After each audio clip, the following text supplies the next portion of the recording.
Imagine throwing a party and no one shows up. You got music, food, balloons, the works. But the room stays quiet, the chips go stale, and you start wondering, did I send the invitations too late or is everyone just staying home?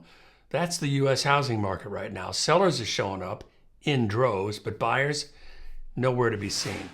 For the first time since Redfin began tracking this data back in 2013, there's roughly 500,000 more sellers than buyers. That's not just a gap, that's a canyon. Over 2 million homes are now sitting on the market, and they're staying there longer, 50 days on average before going under contract, 8 more days than last year. Now, technically, that makes a buyer-friendly market, but ask anyone out there, buyers, sellers, agents, and you'll hear the same thing, frustration. Sellers can't understand why nobody's biting. Buyers can't understand why prices are still high, and both sides feel like the other is living in a different reality. To understand today, we have to rewind a bit. During the pandemic, cheap money and remote work collided. Mortgage rates hit record lows, and suddenly everyone wanted more space. A home office, a backyard, maybe even a second home. It was like a nationwide game of musical chairs, only there weren't enough chairs.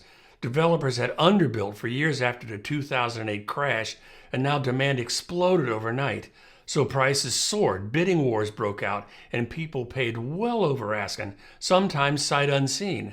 From 2020 to 2023, home prices rose more than 30% in nearly 2/3 of U.S. counties. And then the music stopped. Mortgage rates climbed, inflation bit, and the cost of borrowing more than doubled. Suddenly, those homes looked a lot less affordable. Buyers hit the brakes, and sellers who'd been sitting pretty on low-rate mortgages started trickling back into the market, some by choice, some by necessity. The result? A flood of listings and a drought of buyers. At first glance, this should be good news for buyers. More homes, more leverage, more negotiating power. And technically, yes, it is. Homes are now selling on average for 1.4% less than the final list price. That's the biggest discount we've seen since 2019. But here's the twist. Even with discounts, the median U.S. home price is $435,000. That's up from last year. So buyer-friendly doesn't exactly mean buyer affordable. Mortgage rates hovering around 6.5% have squeezed affordability so tightly that even with the price cut, monthly payments are still painful.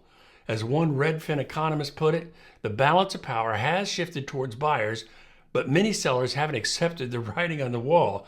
That's a polite way of saying some sellers think their home is special, that buyers will come running, checkbooks open, but in this market, that really is wishful thinking.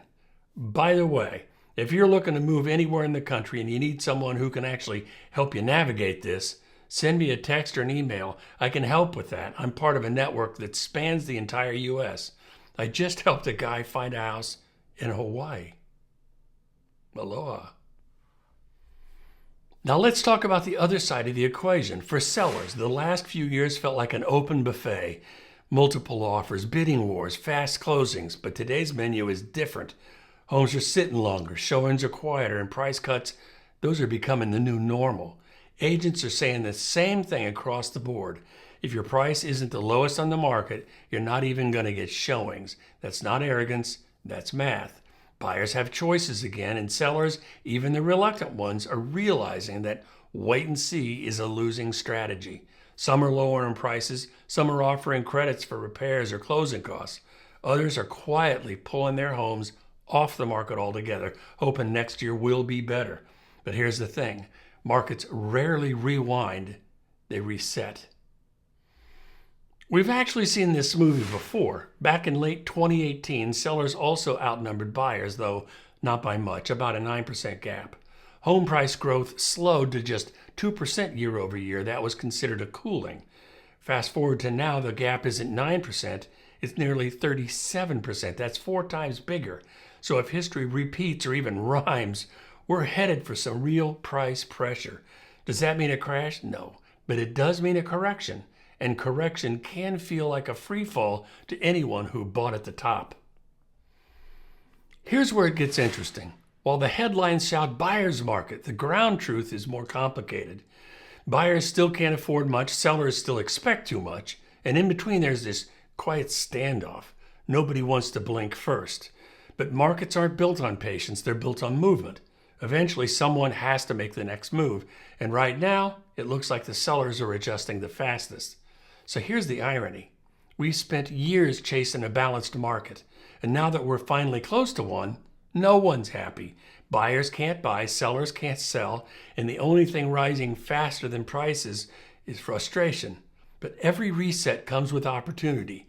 If you're buying, this is your moment to negotiate, to find values where others, they see noise. If you're selling, price with humility and realism, and you'll move when others stall. Because housing markets, like people, are most honest when they're uncomfortable. And right now, the market is telling the truth. Hey, if you're getting value from my videos and you want to be the first to learn about the changing real estate market, hit subscribe, tap that bell. That'll help both of us. Thanks so much. See you later. Talk to you soon.